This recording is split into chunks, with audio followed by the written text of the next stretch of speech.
This week in comic books, DC gives us more Night Terror goodness as we go on this little epic journey. And in this one, the tides are a-turning, right? The bad guy struck. Now it's time for the heroes to defeat basically themselves and everything that they're going through. We're going to talk about some of those. And Marvel gave us 2 books featuring Wolverine this week. One good, one not so good. Well, one just trash. It's just a trash book. So bad. So bad. And I didn't pick up any independents because there were none to pick up. But let's talk about the comic books I did get. But first, I have to try to wake you up and sell you some coffee. So check this out.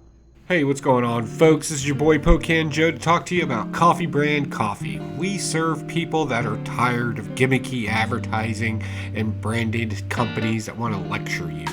At Coffee Brand Coffee, all we want to do is serve you freshly roasted coffee wherever you're at, whenever you want it. Consider Coffee Brand Coffee. Check us out, check our reviews out, and use promo code POCANJOE or the link down in the description to save yourself some money. Give me the opportunity to get you a delicious cup of coffee. Alright, I'm awake. Let's get this done. So this week's comic book haul and review. We got some good stuff this week. Not much, though.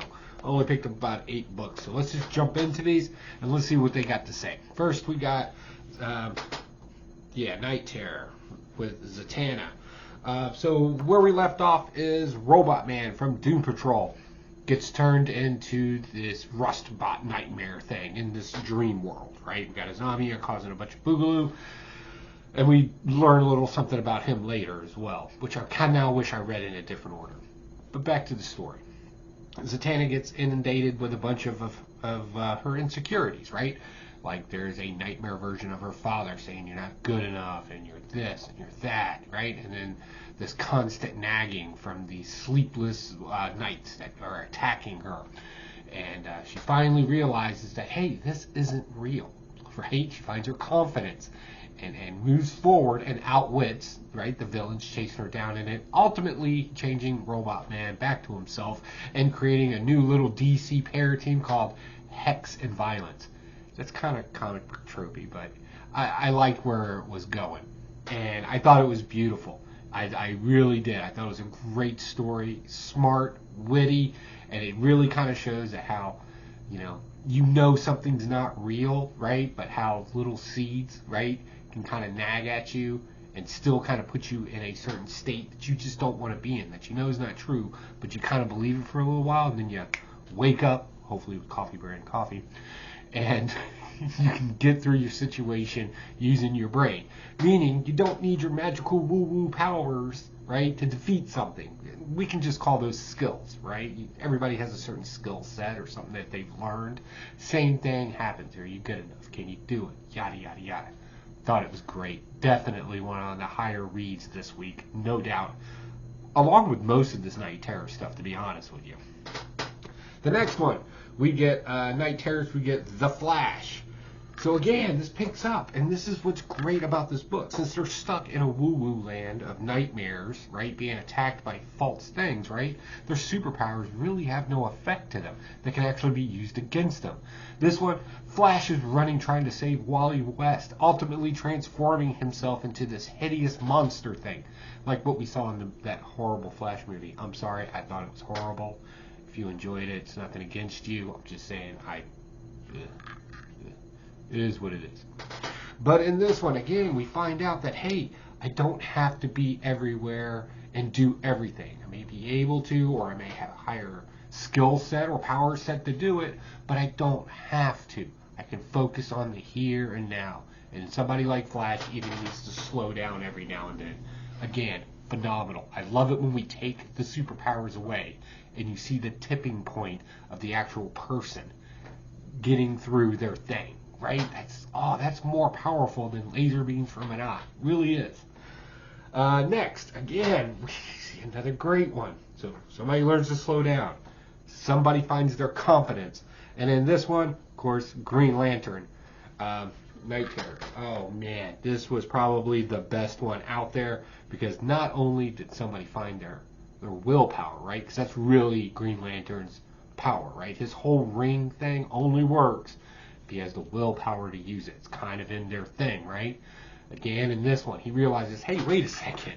This is a dream. I know it's a dream. I'm letting it affect me too much, and really kind of, one of the first times we actually see him attack back, right? In these kind of scenarios where these dreams and nightmares are happening with everybody, to the point he even chases Azamnia out of his own nightmare, ultimately releasing him. So far, all the heroes have been released at this point from their nightmare. They're back in the waking world.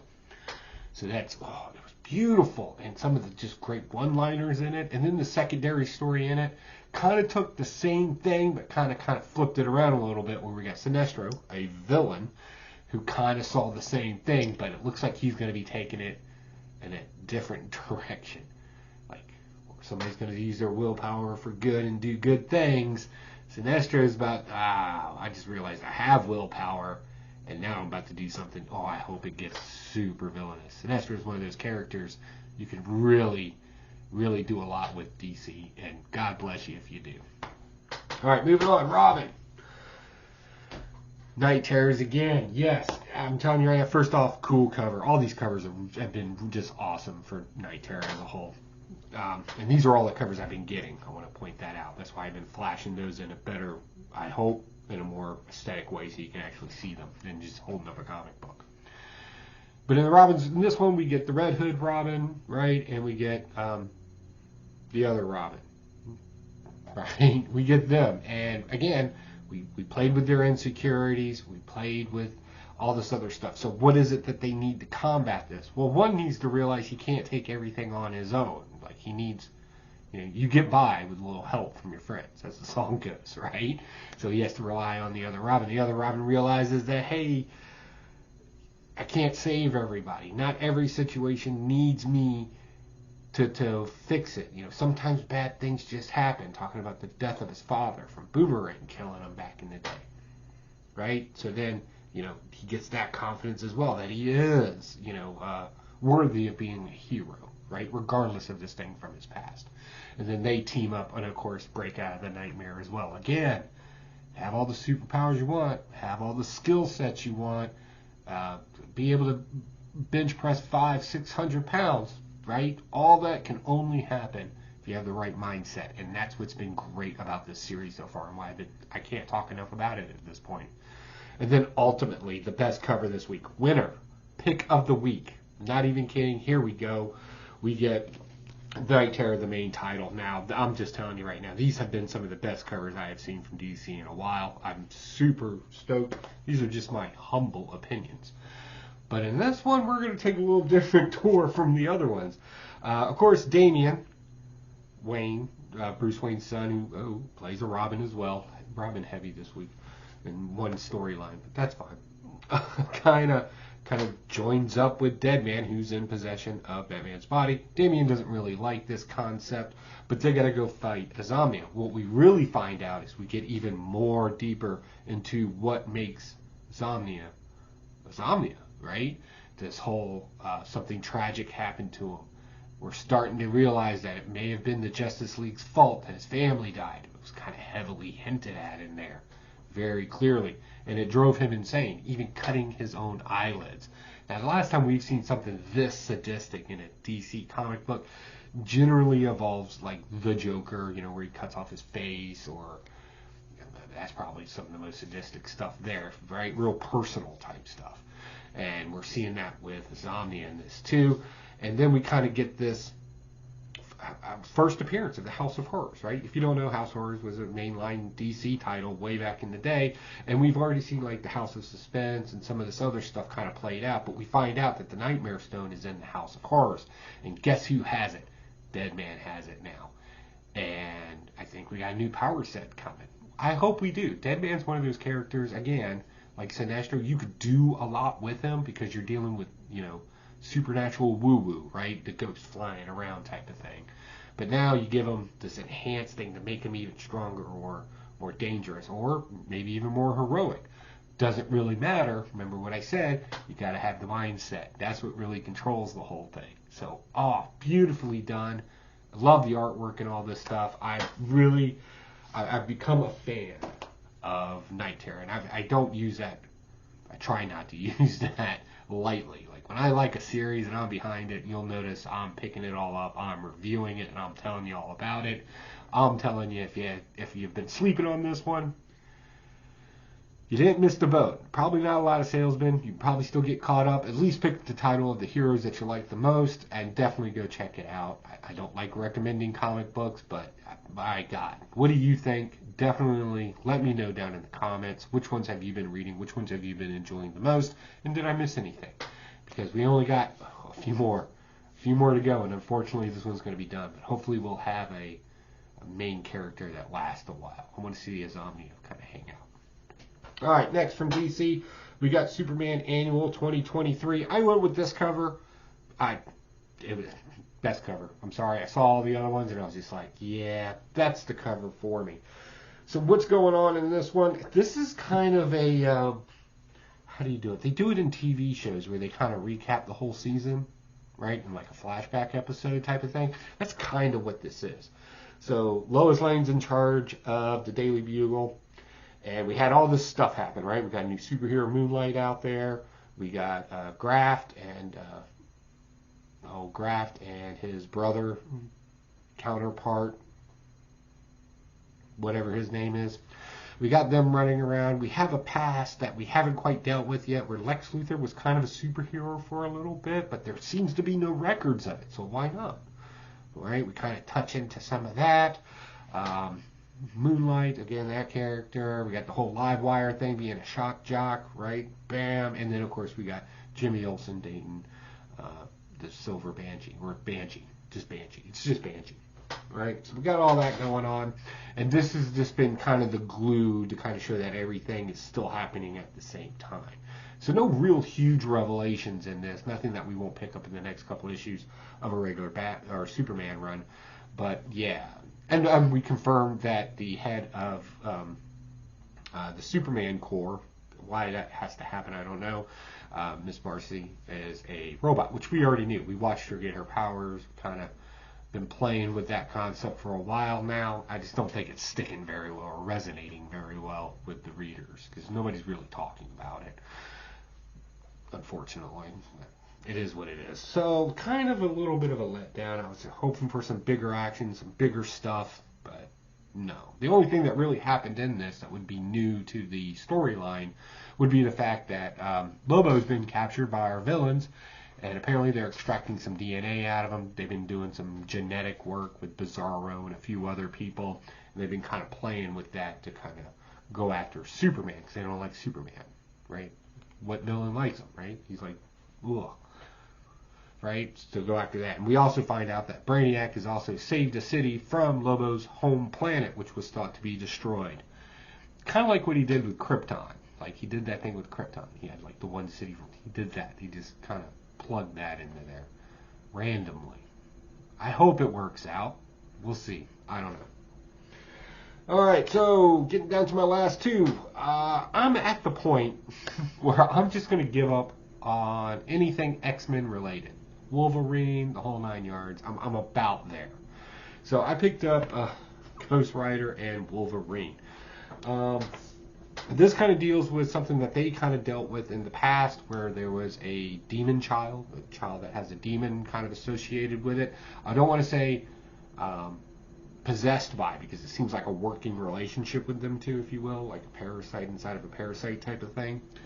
Apparently it's super strong, and it got rejected by Charles Xavier and the whole School of Mutants thing, right? It kind of got rejected by them because he wasn't a mutant. It was more supernatural. Kid did not take this very well. Decides to go start a little boogaloo in the orphanages where he like just does horrendous things to all the kids in there, like kills them all. It's bad. So then the social worker is like, I'll just raise you myself out here in the woods alone, and apparently it has returned. Well, Wolverine kind of knew something was wrong with this kid, as well as the run-in with the Ghost Rider as well. So they're going to team up and go after what was a kid, is probably an adult now, and battle him. So it's really just a gore fest is all it's really going to be at the end of the day. For the most part, it was okay. Like, I'm not talking good about it. I'm not talking bad about it. I'm just saying, meh. All right, next. This week's Dumpster Fire. And it's so sad because it's such a cool cover. And this is why you shouldn't judge a book by its cover. It's hard to say that to comic book collectors, right? Because there are guys out there that literally just collect covers. But Spider-Man #1 annual came out. So, tropey, right? Tropey, horrible humor in it. The jokes did not stick, a land in it. The story makes no sense. It's just plot holes all through it. For some reason, Agatha Harkness is back, and she wants to bring back the Deathhold, right? This has been explained in kind of some other storylines and kind of reiterated in here, but she needs somebody to go get it, so she pulls, of course, Wolverine and Spider-Man into this woo-woo magical island thing that really didn't make any sense why it existed, but they kind of talk like it should just exist because I don't know, man. I don't write this stuff. And of course, the magical stone kind of affects them, and then they fight over the stone. And then, of course, Wolverine ends up walking away with it after pretty much demolishing Spider-Man in it. Right? That could probably happen. I'm not arguing the validity, right, of the two fighting. But one tells a joke that did not land, and then the other one tells the same joke, only instead of going bloop, bloop, right? Wolverine goes, oh yeah, get some of that shink shink, thinking it was the same joke. And it didn't land at any point. Like, none of the trying to be funny things really made sense. It was bad. And then this storyline by itself is just, it's boring. That's all I got for it. It's just boring. But hey, I'm sorry to end this on a bad note, but that was just the comic books this week. Almost done with the Evil Layer project. We made a totem for the National Veterans Creative Arts Competition / Festival. I'll have that video out for you soon over at the Evil Layer channel. Don't forget about Coffee Brand Coffee, link down below, along with an Evil Layer merch shop down there as well. Get yourself a collared shirt with some cool logos or some designs or something on it. There's t-shirts in there too, but I want to give you options. And that's all I got this week, guys. I'll talk to y'all next week. Bye.